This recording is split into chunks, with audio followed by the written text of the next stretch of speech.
Bienvenidos a esta nueva edición de la Cátedra Brasil, un programa que ya lleva 4 años en el ámbito de la UCEMA. Agradecemos, como siempre, el respaldo de las autoridades de la universidad, de la carrera, de este programa tan importante para este país, clave para la Argentina y para el hemisferio.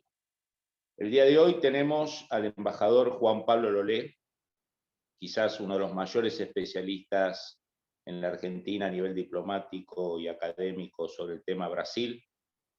Ha sido varias veces embajador en Brasil, en España, en la OEA, tiene militancia política, ha sido un hombre muy activo en el diseño de políticas del Partido Justicialista desde allá de la década de los 80, se mantiene muy activo, cada vez que uno le escribe el 50% de las veces está en Brasil, así que sigue muy, muy ligado al debate político, económico y social de Brasil. Además de todo, de ser un gran diplomático y un hombre de vocación política, es un firme partidario de una alianza estrecha y profunda en todos los campos entre Argentina y Brasil, y doy fe que él ha elaborado y ha trabajado fuertemente sobre eso, que después algunas administraciones y algunos cancilleres, especialmente en los últimos años, quizás no lo han logrado llevar adelante adecuadamente. Juan Pablo, bienvenido a esta nueva edición de la Cátedra Brasil de la UCEMA. Gracias, Fabián, gracias a UCEMA.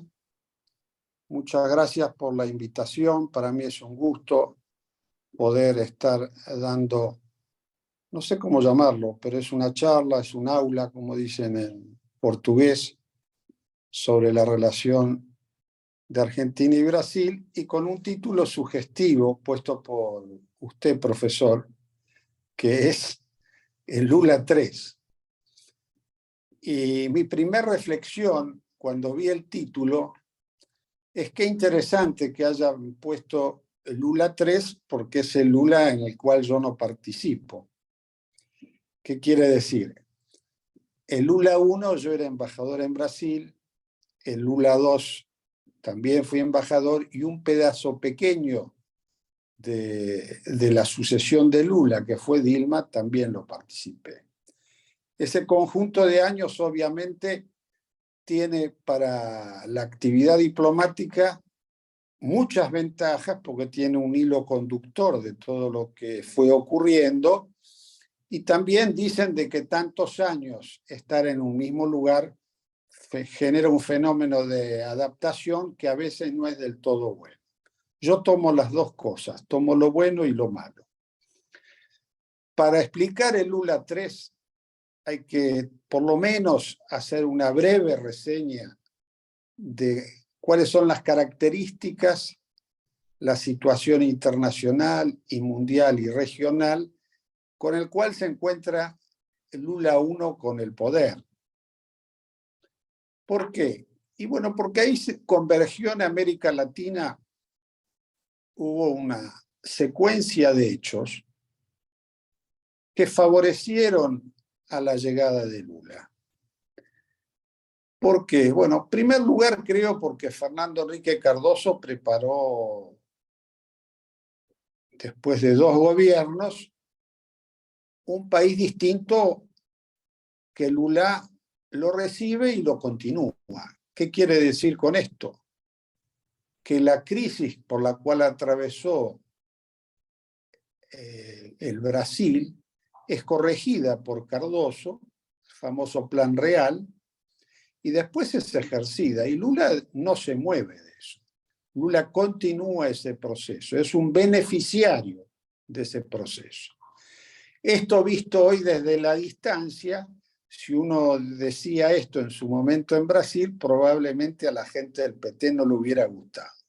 Pero mi perspectiva y mi análisis hoy es que Lula se vio beneficiado por la coyuntura interna de Brasil y cómo Fernando Henrique le deja Brasil a Lula.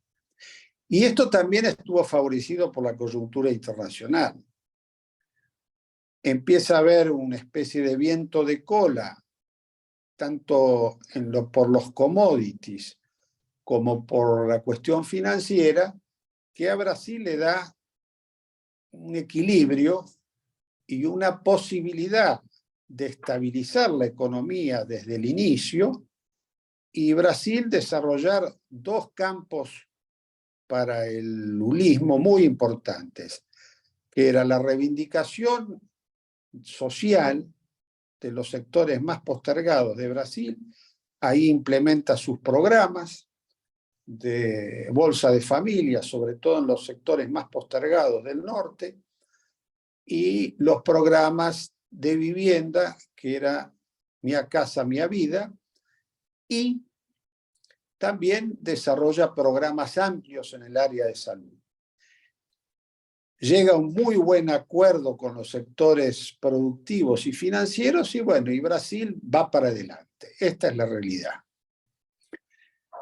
En esa secuencia, Lula empieza a crecer, llega a su segundo periodo, nadie discutió que iba a ser reelegido, prácticamente era una reelección que estaba dada, lo cual fue un hecho que permitió a Lula lanzarse, una vez consolidado el proyecto hacia adentro, lanzarse hacia el campo internacional, que ya lo había hecho en su primer gobierno, pero ahí es donde lo consolida.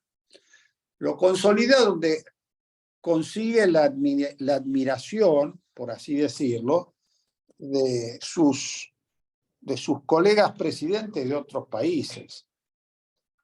Y esto llega a su cenit, digamos, en su segunda presidencia, cuando los grandes líderes de la época lo ponen como ejemplo, entre ellos Obama, que lo dice específicamente. Si uno no puede hacer un análisis de Lula 3 sin dos temas para mí centrales, que es la salida de Lula del gobierno, que paradójicamente, si uno toma las ciencias políticas en forma comparada, hay estudios hechos que los gobiernos testimoniales, y digo por testimoniales, los gobiernos donde uno indica al sucesor, al mismo tiempo de darle la posibilidad de ser presidente, si esa indicación persiste en la política, lo debilita. Y yo creo que esa parte es la que no se cuenta, porque obviamente hoy gobierna el PT, pero el gobierno de Dilma tuvo la impronta de ser un gobierno indicado y que Lula seguía ejerciendo un rol importante en la política brasilera. A punto tal que el gobierno de Dilma en algún momento encontró sectores del gobierno que se llamaban dilmistas y sectores del gobierno que se llamaban lulistas. Lula inició a través de su fundación una serie de viajes por el exterior, pero no llegó a desligarse totalmente del gobierno, ni tampoco a apoyarlo profundamente. Lo que se había disparado el gasto, las alianzas ya no eran las mismas, internas, y allí empieza la crisis del gobierno de Dilma. El gobierno de Dilma naturalmente lo arrastra a Lula. ¿Por qué? Porque Lula era el indicador, Lula ya estaba con los radares sobre él, sobre todo el tema del Lavallato, y esto entra en una convulsión. Y esta convulsión hace a la entrada del impeachment de Dilma, la caída de Dilma. Antes de caerse, Dilma le ofrece la jefatura de la Casa Civil de Dilma, que el Poder Judicial se la niega. Y bueno, y después está todo lo que todo el mundo sabe, que es el hecho de que Temer, que era un aliado del PMDB, se hace cargo del gobierno. Que hoy Lula dice que fue un golpe. No se dijo antes, eso lo dice él, y pareciera ser que por su situación parlamentaria, de tener que buscar equilibrios, lo dijo al inicio de su tercer gobierno de Lula, y luego eso lo hizo prácticamente desaparecer. No lo dice más, que Temer es un golpista. Pero lo dijo en sus viajes, lo dijo en Europa, lo dijo en Egipto, antes de ser presidente. Como consecuencia de eso, nos encontramos con este Lula 3, que es un Lula totalmente diferente, porque Lula 1 y 2 y Dilma llegan con los apoyos que el PT había conseguido, lo tiene en el primer caso a José Alencar, que era su vicepresidente, que es el símil de lo que es Alckmin en su tercera presidencia. ¿Por qué? ¿Quién es José Alencar, que falleció, ¿no? Era un gran industrial, probablemente el industrial textil más importante de Brasil, que formaba parte del Partido Republicano y que Lula le pidió si quería ejercer y postularse como candidato a vicepresidente. ¿Cuáles son las diferencias entre lo que hace Lula con José Alencar y lo que hace con Alckmin? Que Alckmin era un político profesional. Es un cuadro del PCDB que compite con Lula y pierde, pero antes de eso fue 2 veces gobernador de San Pablo.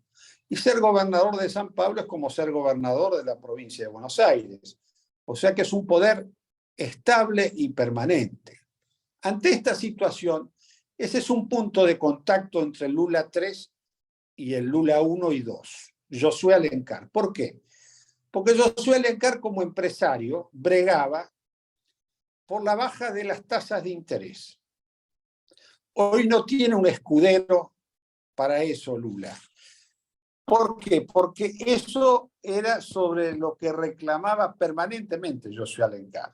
Como empresario, él veía que era necesario que el Banco Central bajara las tasas de interés y con eso obviamente se regulaba la inflación y era un contenedor de la política monetaria. Lula 3 elige Alckmin. ¿Por qué? Bueno, porque Lula 3, a diferencia del 2-1 y Dilma, hace una alianza totalmente diferente a la que había hecho antes.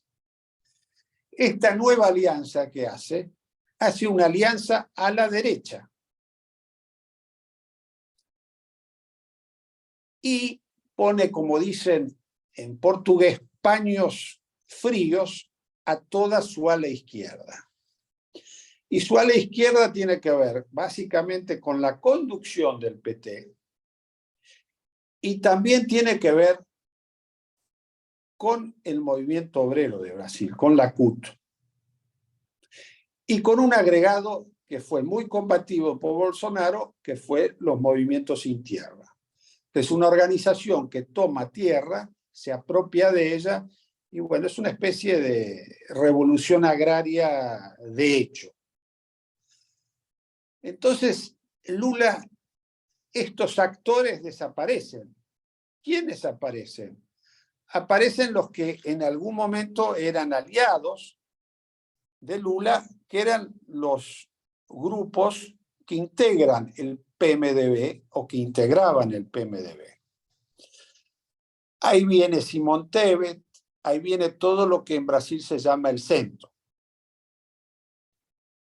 Ahí vienen sus conversaciones con el presidente del Senado y con Lira, el presidente de diputados, y vienen sus acuerdos parlamentarios en este Lula 3. Y Lula 3, desde el punto de vista de la política exterior, hace algo que a mí me sorprendió, porque pensé que no lo iba a hacer.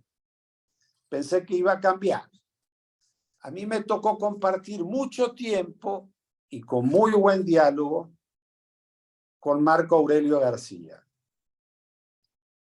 Marco Aurelio García, que falleció unos días después que Lula va a la prisión. Yo creo que eso fue un shock para él también, porque fue un hombre de extrema confianza de Lula. Lula, cuando tenía una crisis, lo llamaba Marco Aurelio. Lula, cuando tuvo una crisis con la conducción del PT y que tenía que cambiar los dirigentes, lo llamó Marco Aurelio y lo puso transitoriamente en esa actividad. Marco Aurelio realmente era un dirigente político excepcional.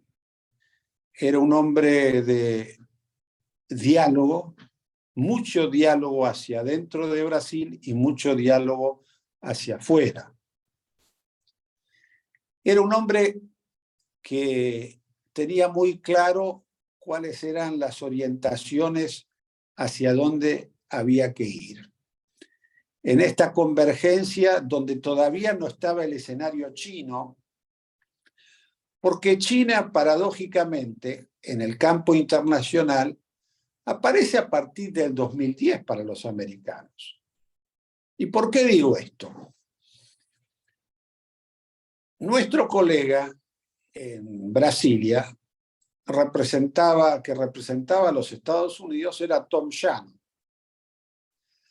Tom Shannon había sido enviado por Hillary Clinton, que era la secretaria de Estado, para que hiciera una especie de supervisión política, económica, de lo que ocurría en el Cono Sur. Y esto tiene que ver con algo interesante también, que lo puedo integrar a la conversación o clase de Lula 3.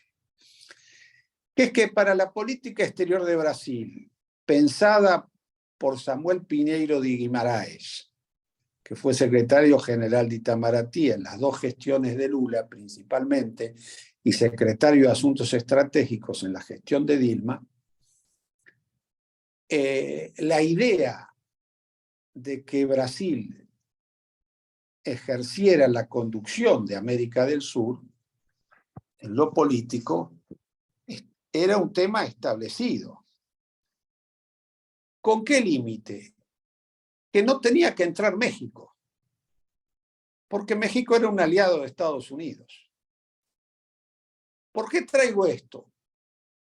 Porque Lula 3 se encuentra con la paradoja de que México, por la vía creada, diría yo, por el Lula 2 y 1, México entra en el juego de la región. ¿De qué forma? Y bueno, entra de la mano de Cuba, de Venezuela, de Nicaragua. ¿En qué esquema? En el esquema de la CELAC. Y cuando Lula todavía no había llegado a la presidencia, la Argentina se hace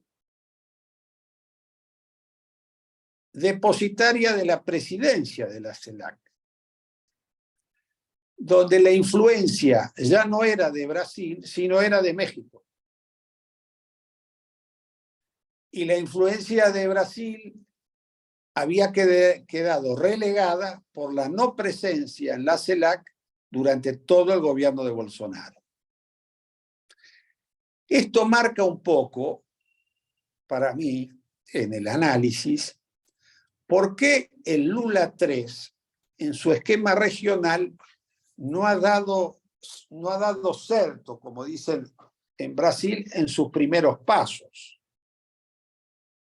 Porque los primeros pasos uno ve la intervención de López Obrador en el proceso chileno último.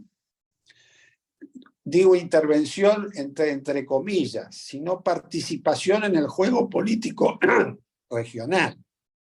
Porque la intervención en la región, cuando uno empieza a hablar de intervención, se complica el término.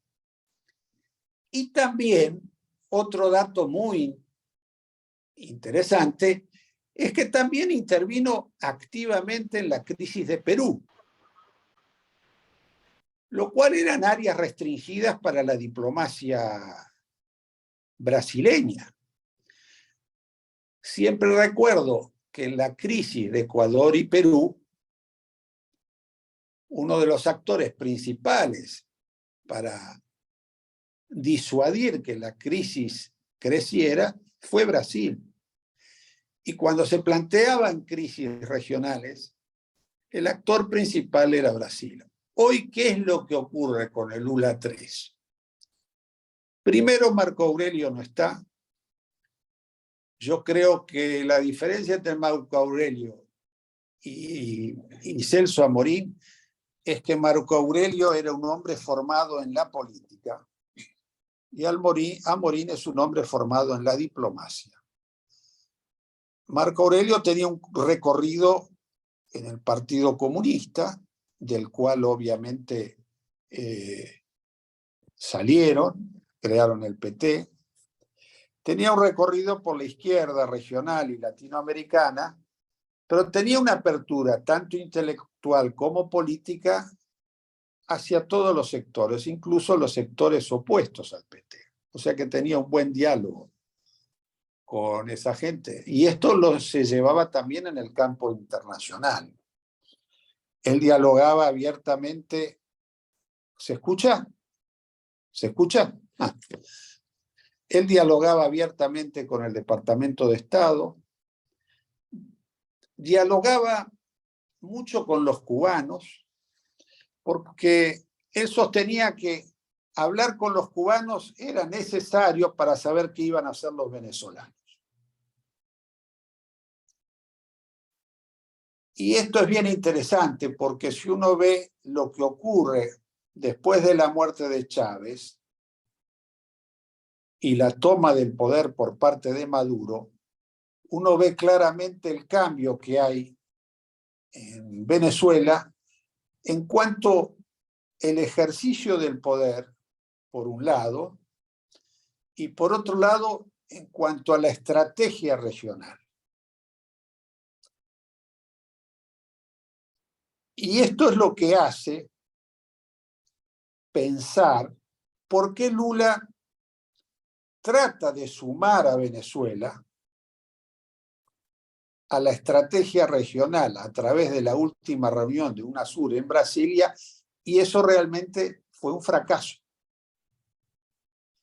Fue un fracaso no solo en el campo de la política internacional, en el campo interno también. Hubo muchas críticas, incluso de algunos socios en su gabinete, que no estaban de acuerdo con esa acción. ¿Por qué? Y porque es muy difícil explicar y poner en acto la presencia de Maduro en la región. Hay más de 5.000 muertos, que no se sabe por qué razones. Hay proscripciones de los candidatos. Hay muchas cosas que pasan en Venezuela que no son las que debieran ocurrir en un país que va a ser una apertura democrática. Todo indica que la apertura democrática en Venezuela va a ser maniatada. Y esto yo creo que se refleja claramente en la declaración de los presidentes en la última reunión entre la CELAC y la Unión Europea. Y eso que excluyeron Cuba, porque este es otro gran tema, ¿no? En Cuba pareciera que las rebeliones de la gente que están en contra de la dictadura cubana, el conjunto de las sociedades latinoamericanas nunca lo toman como un caso, sino que lo tienen como que eso debe permanecer así.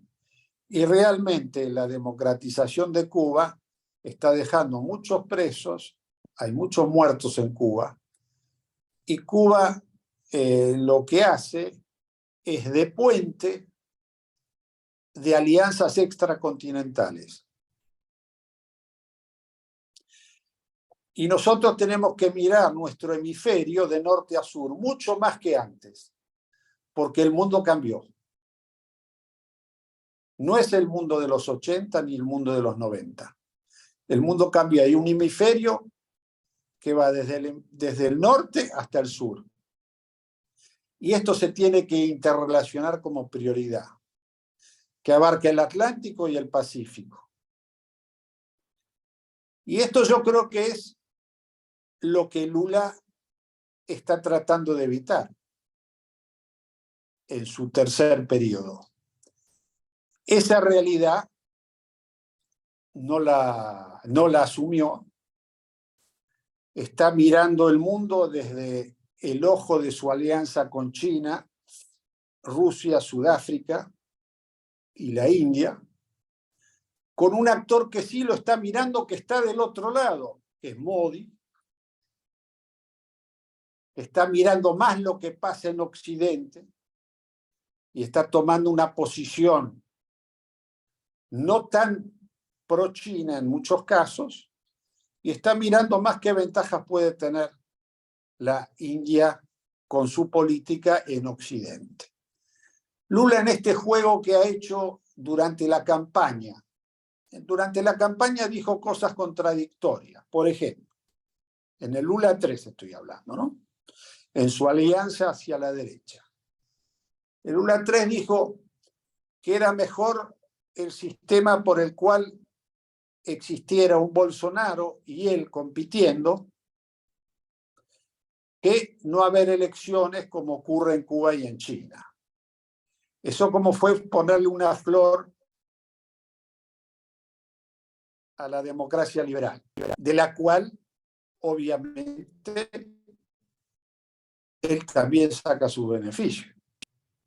Y Brasil saca su beneficio, y América Latina, en la medida que funcionan las democracias liberales, a pesar de los estudios que hay de latinoamericano barómetro y todo, que están debilitadas, bueno, acá hay que seguir la idea de que es el mejor sistema que todavía queda. ¿Qué queremos? ¿O queremos esto o queremos un autoritarismo dictatorial? Y bueno, está visto que todavía América Latina, la mayor parte de los países, creen que es mejor votar que no votar. Y que es mejor tener gobiernos que uno puede elegir que gobiernos que se instalen y no salen nunca más. Entonces, en estas entradas y salidas que ha hecho Lula, mi impresión es que él ha tratado de crear un camino de liderazgo con una opción política internacional que no es la misma que tenían el Lula 1 y Lula 2. Él, en vez de definir de entrada, por ejemplo, en otro caso, que Rusia había invadido Irán, por más fertilizantes que necesitaran, porque Rusia invade Ucrania, dije Irán, ¿no? Me equivoqué recién. Rusia invade Ucrania y lo que dijo Lula no fue taxativo. Dijo que los dos tenían responsabilidad, pero no se pronunció respecto de la invasión del primero.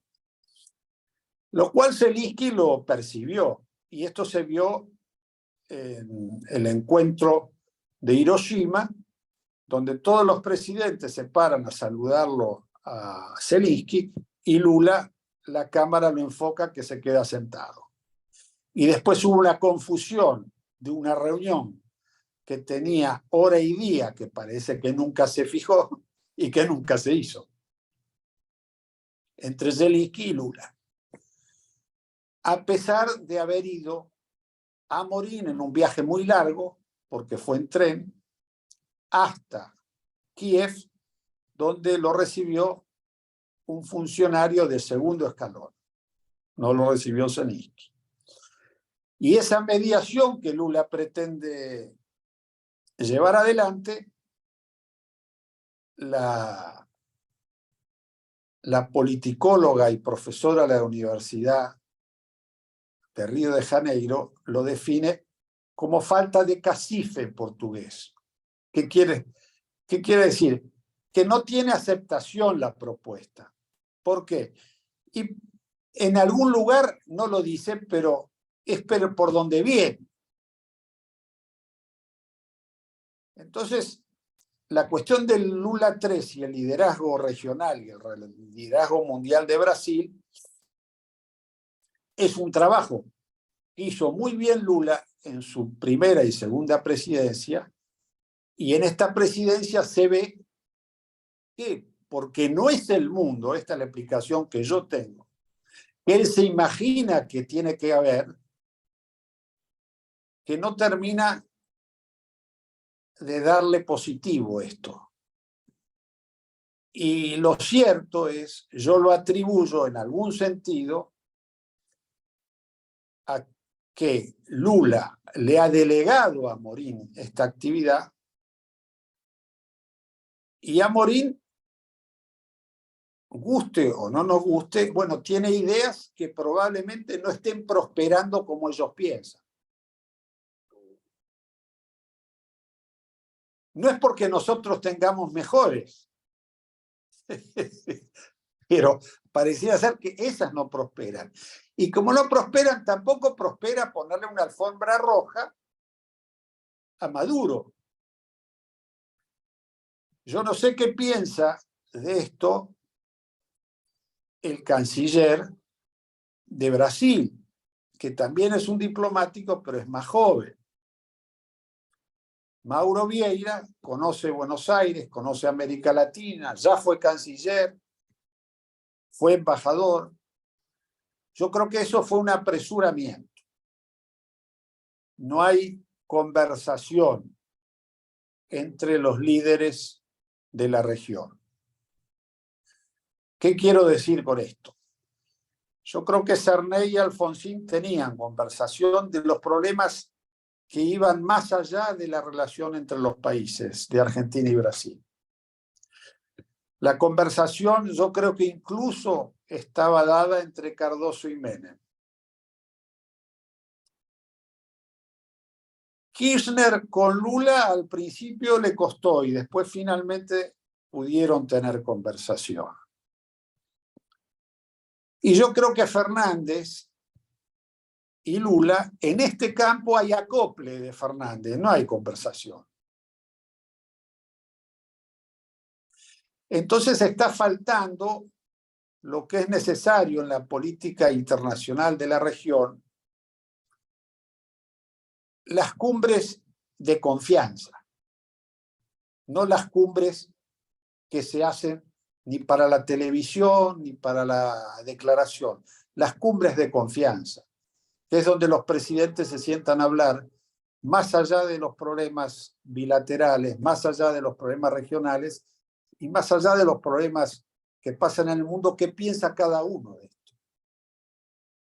Si no, no se daría la posición de Uruguay en los términos que se da hoy. Sería más matizada esa conversación. Tiene que ver un poco, Fabián, con la nota publicada por el expresidente Sanguinetti en La Nación este domingo, que tú con generosidad me enviaste y que hago mención, porque él da a entender algo de esto. O sea que el Lula 3 no es el Lula 2 ni el Lula 1. Las situaciones creo que son que los países cambiaron. No existía Bolsonaro en la concepción de Brasil. Hoy la derecha está representada parlamentariamente y con mucho poder. Tampoco existía una coalición como Juntos por el Cambio en la Argentina.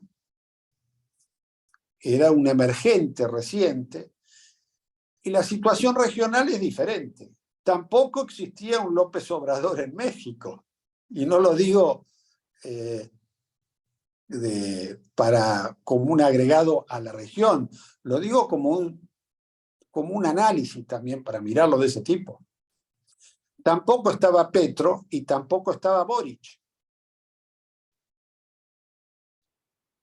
Entonces, uno no se podía imaginar en la primera presidencia de Lula que siendo presidente socialista de Chile, tener un entredicho de Ricardo Lagos con Lula. Son nuevas generaciones que empiezan a gobernar, donde la libertad política es un condimento no ideológico, es un condimento de la vida cotidiana. ¿Por qué? Porque el mundo está tan interconectado por la revolución tecnológica que hay un derecho específico no escrito. Yo puedo hablar con quien quiero, en el momento que quiero, en el espacio que quiero. Y esto es un derecho a la libertad. Y esto va más allá de votar. Esto está íncito en la vida diaria de los jóvenes hoy. Entonces uno se pregunta, ¿por qué Boric es descalificado por Lula después de lo que dice en Bruselas? Creo que es un error de Lula eso. Entonces el Lula 3 tiene bastantes cosas diferentes a Lula 2 y 1. Y me parece, no sé cómo llevo de tiempo, sí, tengo unos minutos más, ¿no? Y Juan Pablo, tranquilo. Me pareció que lo de Boric y Lula me pareció un contrasentido regional. Porque es cierto que Chile está en una crisis, es cierto que la nueva constitución y la perimida constitución no nata y demás son problemas probablemente de experiencia, pero también es un presidente que fue elegido por su pueblo. Entonces hay que tener cuidado con determinadas cosas. Y yo creo que Lula tenía cuidado con esas cosas antes. Y eso, la sensación que tengo, es un descuido. Ha sido un descuido. ¿Cuál puede ser el escenario futuro de Lula 3? Y bueno, Lula, la primera cuestión que creo que hay que poner sobre la mesa en el campo internacional, habrá que ver qué ocurre en la próxima reunión de los BRICS, que es ahora no más. Hay que ver si concurre Putin o no, porque el presidente de Sudáfrica tenía sus reparos a la concurrencia de Putin por los condicionamientos internacionales que tiene, que puede ser detenido. Después habrá que ver cómo evoluciona, y esto tiene que ver con Lula 3 y la Argentina, porque acá hay un escenario interesante. Si en la Argentina, por X razón, ya sabemos que con Fernández se pueden ver una vez por semana, pero no hay un peso. Este es el mensaje de Lula a Fernández. Ahora, si acá hay un gobierno de la oposición, que no sería un gobierno de centro-izquierda, sino un gobierno de centro-derecha, ¿cómo haría este gobierno de centro-derecha para relacionarse con Brasil? Y bueno, se tiene que relacionar con Brasil como uno se relaciona con un vecino que tiene muy buenas relaciones económicas, que hay que mejorarlas mucho, que hay que activarlas mucho más de lo que están y que hay que sentarse a conversar, no a ver qué fuimos ni qué ideología tenemos, conversar, porque en la conversación es donde los dirigentes se entienden. Yo digo que los dirigentes tienen sus países por delante, no sus personas. Y esa conversación es más fácil. Sea quien sea el futuro presidente de la Argentina, es probable que se vaya a tener que sentar con Lula porque Lula va a estar en el gobierno. Y si a mí me preguntan cuál va a ser la actitud de Lula, va a ser una actitud positiva. Porque Lula es un dirigente que pasó por todas. Y pasó por la prisión. Y de la prisión volvió al gobierno. Lo cual no es poco, pero también es un sufrimiento. Porque hay cuestiones humanas también. Entonces, mi percepción es que para que haya un gobierno futuro argentino que tenga una buena relación con Brasil y pueda haber una conversación regional en el marco del pluralismo, hay que aprender de los que han hecho esto en otras épocas. Y eso creo que es bueno para nosotros, de tener previsto eso. ¿Por qué? Porque uno lo sabe, lo relata, uno podría parafrasear el Martín Fierro sobre qué dice de los hermanos. Y bueno, los hermanos son nuestros vecinos. Yo cuando voy a Brasil veo que hay una corriente de empatía entre los brasileños y los argentinos. ¿Y dónde lo veo?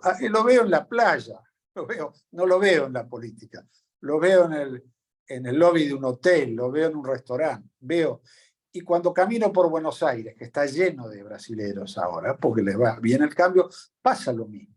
Esto existe. La política lo que tiene que hacer es llevar eso adelante. Cuando yo estaba en Brasil, siempre recuerdo que decía, si usted hace una encuesta y le pregunta, ¿usted está a favor del Mercosur? Y la gente toda dice que sí, porque yo lo he hecho personalmente. Después no sabe bien cómo funciona el Mercosur, o sea, pero están de acuerdo con el Mercosur, como que están de acuerdo que nosotros nos tenemos que llevar bien. Que en América del Sur tenemos que estar unidos, que tenemos que llevarnos bien, que tenemos que hacer las cosas bien. Y esto la gente lo vota, está a favor. Lo que ocurre es que la dirigencia, además, tiene que hacer un recambio, esta es la verdad. Y el recambio es ver los problemas internacionales no como problemas internos, darle la dimensión que tienen y ponerle el esfuerzo que eso requiere. Y yo creo que esto no está todavía hecho de esta manera. Y yo creo que lo que tenemos que prever nosotros es un enorme esfuerzo para que todo lo que viene de aquí a futuro, poder ponerlo en marcha. Y ahí vamos a converger, incluso con los uruguayos. ¿Por qué? Porque el Uruguay es un país de 3 millones de habitantes que tiene premuras que ni Argentina, ni Brasil, ni Paraguay tienen. Entonces, los plantean de entrada. Y ahí no hay mucha diferencia entre las distintas propuestas de los uruguayos. Habrá que ver cómo todo esto se ensambla. Lo que Lula le dijo a la calle, que hay que esperar el acuerdo con la Unión Europea, aparentemente la calle tomó esa idea y bueno, ellos también están viendo a ver qué actitudes toman. Después está el otro tema, ¿no? Que creo que es un tema importante para la región, que a mi criterio hay que ponerlo en la mesa de la conversación de Lula 3 y de Fernández, que es que la última reunión que va a haber de Mercosur dicen que quieren reingresar a Venezuela. Y este es otro tema delicado, porque va a ser fruto de controversias. Yo creo que la política en esto, y acá hablo de la política interna de nuestros países, de Argentina, de Brasil, de Paraguay y Uruguay, tiene que actuar sobre los gobiernos para fijar las condiciones de consenso para que Venezuela vuelva a entrar. ¿Por qué? Porque lo que no puede hacer Mercosur es reivindicar dictaduras. Es un disparate esto. Sino todo lo que se trabajó, todo lo que se hizo, cae en agua de borrajas. Y bueno, yo acá termino porque voy a darme unos minutos para contestar tu pregunta. Gracias, Juan Pablo. La verdad que me hiciste acordar, tuve la suerte hace unos 12 años de compartir un panel con Marco Aurelio García en la Fiesp y no tuvimos de acuerdo. Terminó muy enojado con mi exposición porque le dije que la aparición de una gran clase media en Brasil podía terminar provocando un movimiento anticorrupción que se llevara puesto al PT.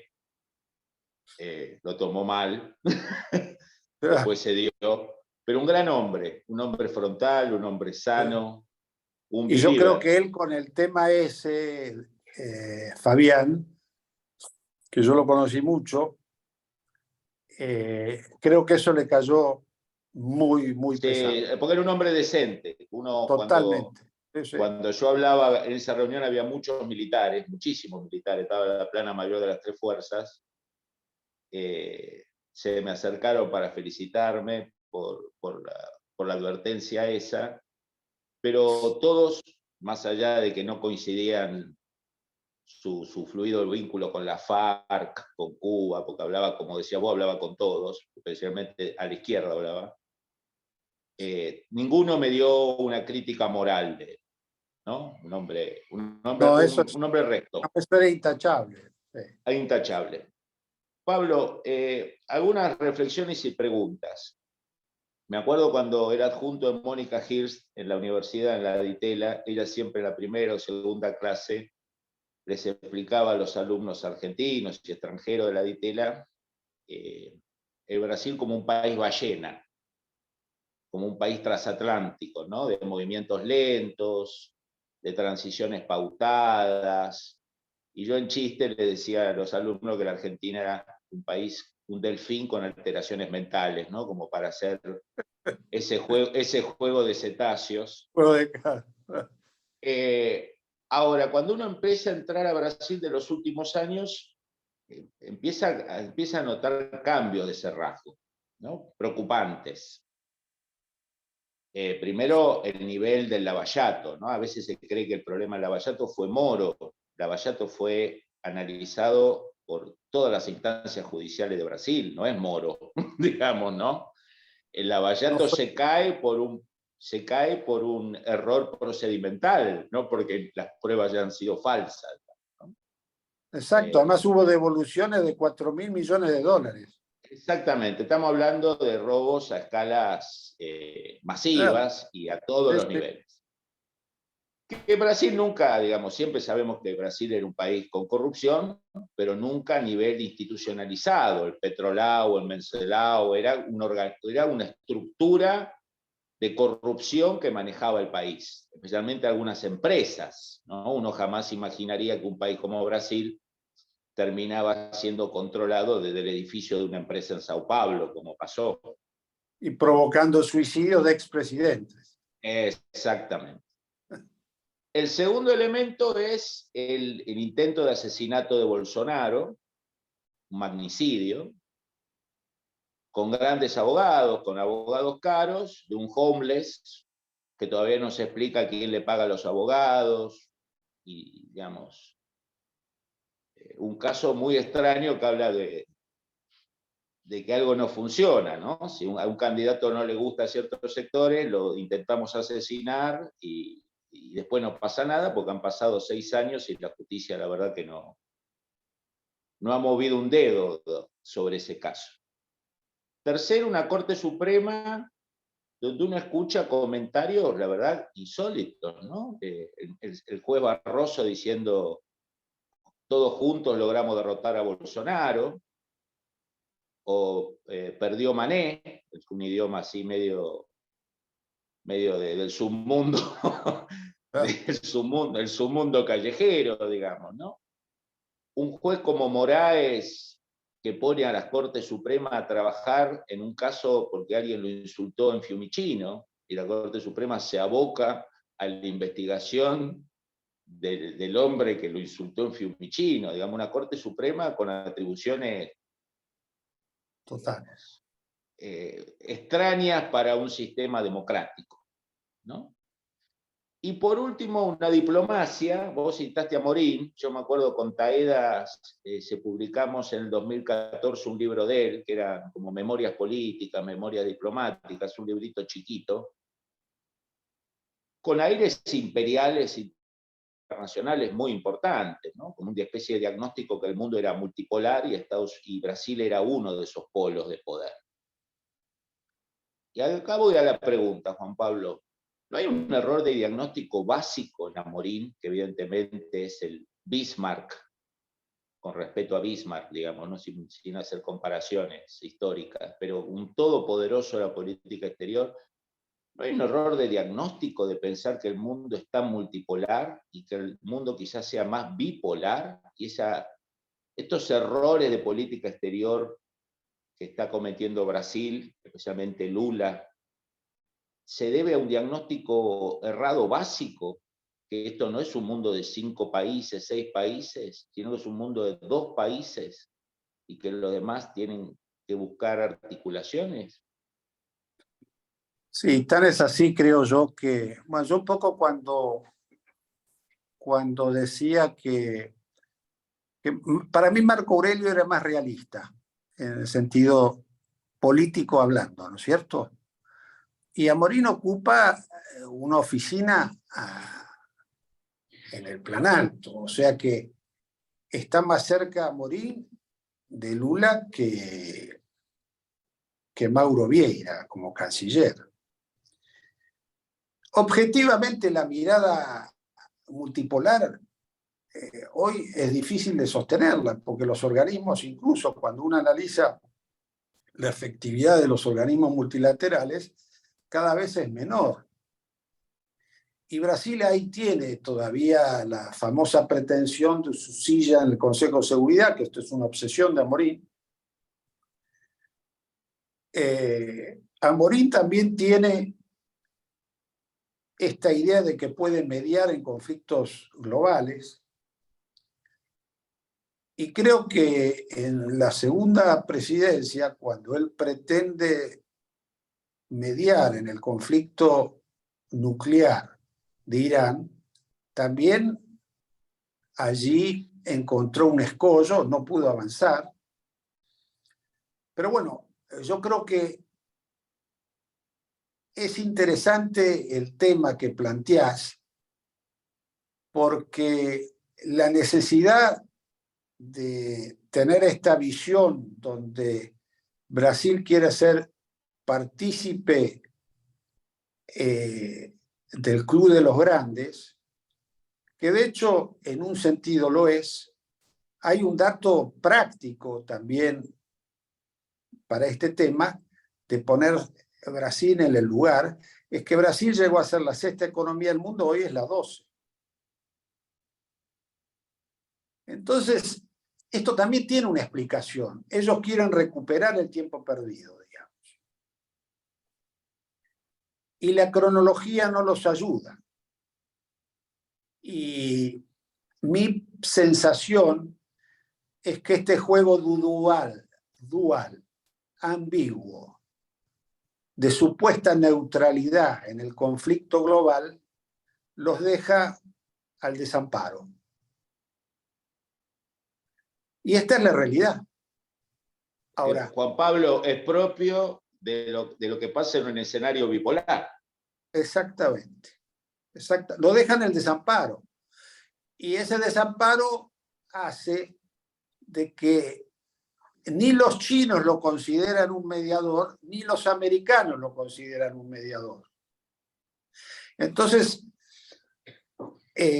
debieran ocuparse más de conversar con los latinoamericanos para, desde América del Sur, poner por lo menos un marco de acuerdo entre los países para poder avanzar en alguna de las propuestas que ellos originalmente tuvieron, pero no hacerte avanzar a Maduro como primera propuesta. Y esto es un error. Ahí, Juan Pablo, me parece, y te llevo ahora a la última, que es el caso argentino, me parece que Amorín y Lula se están olvidando que Brasil es signatario de la Convención del Tratado de Lima de Democracia del 2001. Sí, claro. Y no, yo que sepa, Brasil no ha sacado la firma de ese tratado. Y también es signatario de la Corte Penal Internacional. Es como que la diplomacia de Amorín y de Lula no toma en cuenta lo que firma la Cancillería brasilera, ¿no? Hay como una especie, porque lo he escuchado a personajes del PT, bueno, ¿por qué Maduro no y el rey de Arabia Saudita sí? ¿No? Claro. El problema es que No con el rey firmo de eso. Arabia Saudita no hay ningún acuerdo No, firmado. claro. ¿No? Pero te quería ¿Sabés lo llevar que? al... Sí, Sí, decime. sí, hacé la pregunta. Obviamente el gran interrogante es lo que, como decía vos, el caso argentino, que es el que más nos interesa. El presidente Fernández asumió primero durante la época de Bolsonaro no hablar con el presidente de Brasil porque no le gustaba, cosa que la verdad que en todos mis años de estudio de carrera nunca lo había visto, eso de no hablo con un presidente de un país clave para el país porque me cae mal, digamos, ¿no? Una novedad para las relaciones internacionales. O sea, esta idea que es un club de amigos el presidente. Si el presidente del país A me cae bien, hablo, y si no, no hablo. O sea, Alfonsín negoció con Pinochet el Tratado del Beagle. Alfonsín trató con un hombre de la derecha feudal como Sarney el Mercosur. Claro. ¿No? Digamos, esta idea de que las negociaciones se dan entre los que son del club de amigos ideológico, la verdad que no tiene ningún sentido. No, sí. Pasó de esa no comunicación a comportarse como, no quiero usar una palabra despectiva, digamos, pero como un niño disciplinado de Lula, ¿no? Uno ve la relación Lula-Alberto Fernández, no es la relación Menem-Cardoso, Kirchner-Lula.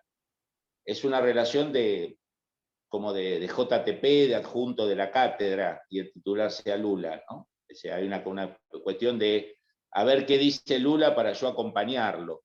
O sea, que coloca a la Argentina en una situación verdaderamente de fragilidad diplomática, cuando tu presidente se muestra tan propenso al alineamiento carnal. Pero pensando en una próxima gestión, sea quien sea, porque los tres candidatos en el fondo son de centro derecha, más allá de las martingalas que tengan que hacer políticamente, me parece muy alentador lo que vos decís, que Lula no va a ser una cuestión ideológica de la relación con la Argentina. Y el segundo elemento es que la idea a veces desde la Argentina, Brasil es visto como que fue la Argentina, que el poder pasa por el poder ejecutivo. Y Brasil es Sao Paulo, Minas Gerais, los gobernadores son gente muy poderosa, el Congreso es muy poderoso, la Fiespi es muy poderosa. O sea, la Argentina tiene una multiplicidad de actores para relacionarse, además de tener una relación cordial y respetuosa y de igual a igual, no de subordinación con Lula. Pero esta idea de o te llevas bien con Planalto o morís, me parece que, no sé cuál es tu opinión, pero me parece que no es Brasil eso, ¿no? Más con Esa este es mi Brasil donde... experiencia. Eso es mi experiencia, Fabián. Es imposible entender Brasil mirando solo Brasilia. Son 8 millones de kilómetros cuadrados, son grandes capitales, son grandes industrias, son grandes ríos, son grandes mares, y de lo que no hablé es la gran Amazonia, y de eso sí también tenemos que hablar con Brasil.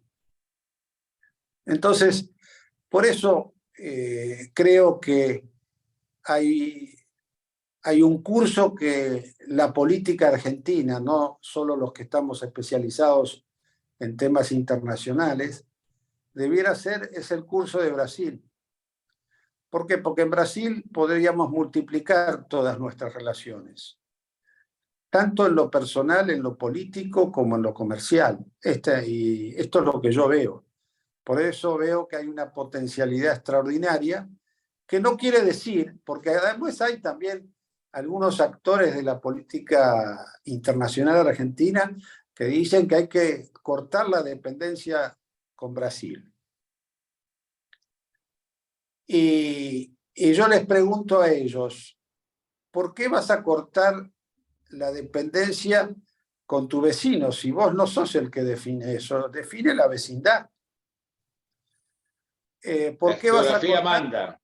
Claro, porque la geografía es un tema central. Las necesidades recíprocas es un tema central.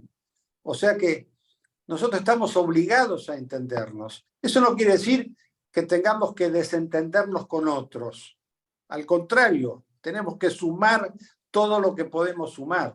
Esta es la política que tenemos que tener con Brasil.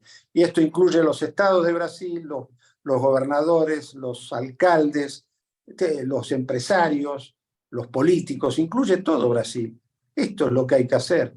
Yo lo viví en Europa, eso. Cuando fui embajador en España, yo entendí la comunidad viajando por Europa. Ahí entendí cómo funcionaron ellos. Un día Felipe González, en una recepción, nos dio un lugarcito para conversar y él venía de la reunión con los nuevos miembros de la comunidad. Y me dije, es lo más parecido a los nuevos países latinoamericanos, me dijo, pero van a avanzar y van a conquistar muchas cosas a partir de la comunidad. Y de hecho lo han hecho. Entonces, ¿qué han hecho? Mucha tarea de convergencia, de hablar, de cooperar, en portugués se dice interagir, interlocución. Y eso es lo que falta. Falta Así interlocución. Entre los que piensan igual y los que piensan distinto, y los que no piensan, que son la mayoría. Claro, lo que te enseñan el primer día de clase de la carrera de Relaciones Internacionales. Los países tienen intereses, no tienen amigos, ¿no, Juan Pablo? Exactamente. Eso es lo que hay que hacer. Juan Pablo, te quiero agradecer tu tiempo, tus conocimientos, haberte tomado esta mañana para compartir con nosotros en la Cátedra Brasil, porque el objetivo de esta cátedra cuando nació justamente es tratar de ayudar a los actores políticos, diplomáticos, de la sociedad civil, empresarios, a entender Brasil, porque es un país maravilloso en muchos aspectos, y soy un convencido, y creo que igual que vos, que la grandeza de la Argentina no va a ser como un free rider, como fuimos en el pasado, sino que la grandeza de la Argentina va a estar de articular fuertes relaciones con Brasil, con Chile, ¿no? De hacer una proyección de política internacional realista, abierta al mundo, pero también con los pies bastante apoyados en nuestra región, en el Cono Sur. Te quiero agradecer tu tiempo, saludo a todas las autoridades, profesores, invitados de la cátedra. El material va a estar cargado en las redes de la UCEMA, que como siempre va a estar cargado en YouTube, te lo vamos a hacer llegar, Juan Pablo, para que lo circules en tus contactos. Agradecerte Muchas tu gracias a tiempo. UCEMA, muchas gracias Fabián, y nos vemos pronto. Gracias a Nos los vemos alumnos y a pronto. los que han escuchado. Espero Gracias, que les... Juan Pablo. Gracias a todos. Hasta luego.